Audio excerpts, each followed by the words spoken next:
There's been quite a lot of background ponies that have been given some names by the fandom, as well as the staff had names of their very own, each of which have had theories of what their personality traits are, what relationships are carried out, and what potential stories are laid down within fanfiction.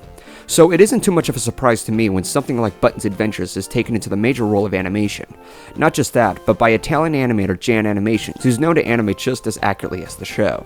Yes! Ah! Who was that? Sup? ILoveKimPossibleAlot. How the hell did you get here? I'm not really sure. One minute I'm standing around, minding my own business, and next I'm somehow here. Plus I'm known for breaking the fourth wall from time to time. Have you been paying any attention? Wait, you too? I thought the voice of reason was able to do that. So, you were talking about Button's Adventures? Yep, I might as well have you review it with me since now you're here. Very well then. Button's Adventures is based on a character that was briefly seen on the episode Hearts and Hooves as he was playing an arcade game. This indicated that technology actually existed in the fantasy realm of candy-colored ponies. Other animated projects I've critiqued previously have had a narrative of some kind, but this project doesn't necessarily have one. Instead, it's a set of 7 consecutive humorous scenes overlaying the daily activities of Button and his mother. At times he plays with his toys or video games, and other times are just intended antics that later get him into trouble. The humor plays down the lines of slapstick and cartoon humor. While it is considered immature and relentless to some viewers, it's presented very well with every scene leaving a good smile on my face. What makes the humor work is how Button is identified. The many skits that involve Button's actions are pretty relatable to us a lot when we were young. Even though everything he's done in his skits have been considered either ignorant or moronic, Button's just a kid who just doesn't know any better. A lot of us have been involved in these situations a lot. Some of us were naive, competitive, and just stubborn to learn from our expenses. And let's not forget that a lot of us had developed bad sleeping habits out of our passion for video games we've gotten into trouble for. That's basically what Button is narrowed down to, and I love that. Agreed. Button's antics set the stage for a character who has many everyday problems, making him relatable and grounded. The situations he gets himself in throughout the episode are not only enjoyable, but really illustrate that point. Button's mom is so far my favorite character in this short. Psh, yeah, figures. What? Oh, nothing. KP, you interrupted me for a reason. What was it? You just like her because she's attractive, don't you? No. Yeah, sure. You're really fooling me. Nice bluff. Typical stallion. Oh, come on, it's not like you have a crush on a villain who ravages chaos with the lion's paw and a deer's leg. That's different. I don't like Discord like that. That's nasty. Fine. I suppose I should go over this topic before anything else gets completely out of hand. Ever since the release, there's been an unfortunate controversy online about Button's mom. Many viewers have grown to admire the design of her so much that there's already been some inappropriate artwork posted on various websites, more specifically Tumblr. Now, I can understand why on some level, and I'm not going to lie. Yeah, Button's mom is very beautifully designed thanks to Berry Sweet. Her elegant, slender body, the hair, the blue eyes, and the soft voice that she uses when talking to Button. But do you want to know who's also attractive? Megan Fox and Mila Jovovich. What they share in common is simple.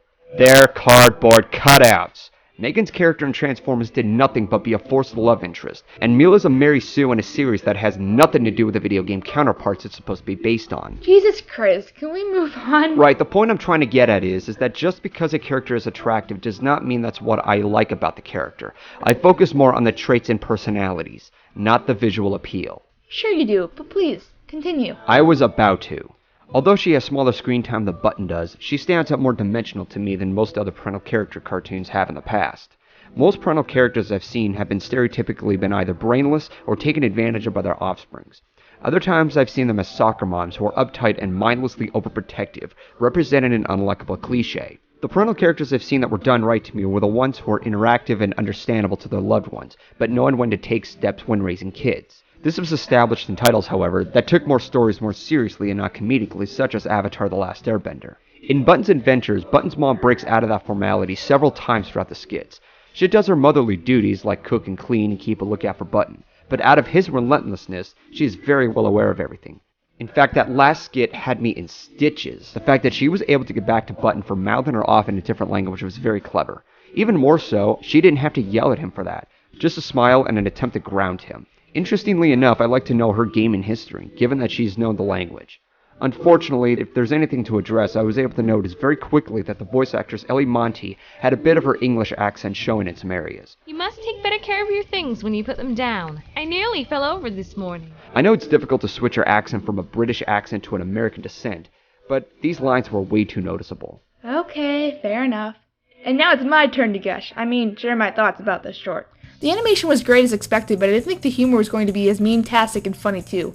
Yes, mean-tastic is a word now. Deal with it. First, you have the yes pancakes joke, which died very quickly, and now you have mean-tastic. Any other running gags you're trying to conjure up? What can I say? I keep them coming. Okay. But yes, KP has a point. This cartoon has already gained a few online memes, one of which was based on the first skit where Button finds a peel-off message on his apple juice box. Ever since then, people photoshopped that message several times indicating whatever the subject matter was at hand. Other times, people like to joke around with a mustache at the scene where Button was getting back his Joy Boy. This already brings me to something else I'm intrigued from, the gaming console designs and how the ponies played with them by the use of their hooves. Despite any use of magic by unicorns and alicorns, I saw the Button was switching one of his hooves back and forth on a game controller, and one of the handhelds carried control buttons on the sides. Nice to see that Jan expanded the thought of what games ponies play. Oh god, I said a painful pun, didn't I? It's, magic, I guess. Anyway, as a big fan of animation I'm just glad the animation wasn't wasted on subpar and flat jokes, which is always a shame. Plus, Button is just adorable. Did you not see that spinny hat thing he's got? Adorable! Dude, this was fantastic. From the characters, to the side gags, to the everything.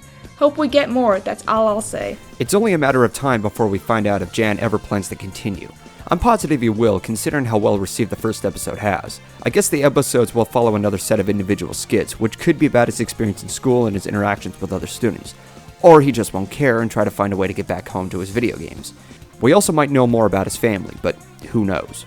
To Jan, there isn't much that hasn't been said already. I love your work and the valiant effort you provide in this fandom. I hope to see more in the works from you. Take your time with the projects, especially since some viewers need to learn to be patient. Kudos, and well... Hey, what's this? Nothing. Ha! I knew it! I knew you were creepy. How can you have this? Really? It's back to that static married, again? right? You know there are people out I there who knew are you far were worse than creepy. me, right? I And knew you're you were putting me under the creepy. fault of all of this? How dare you?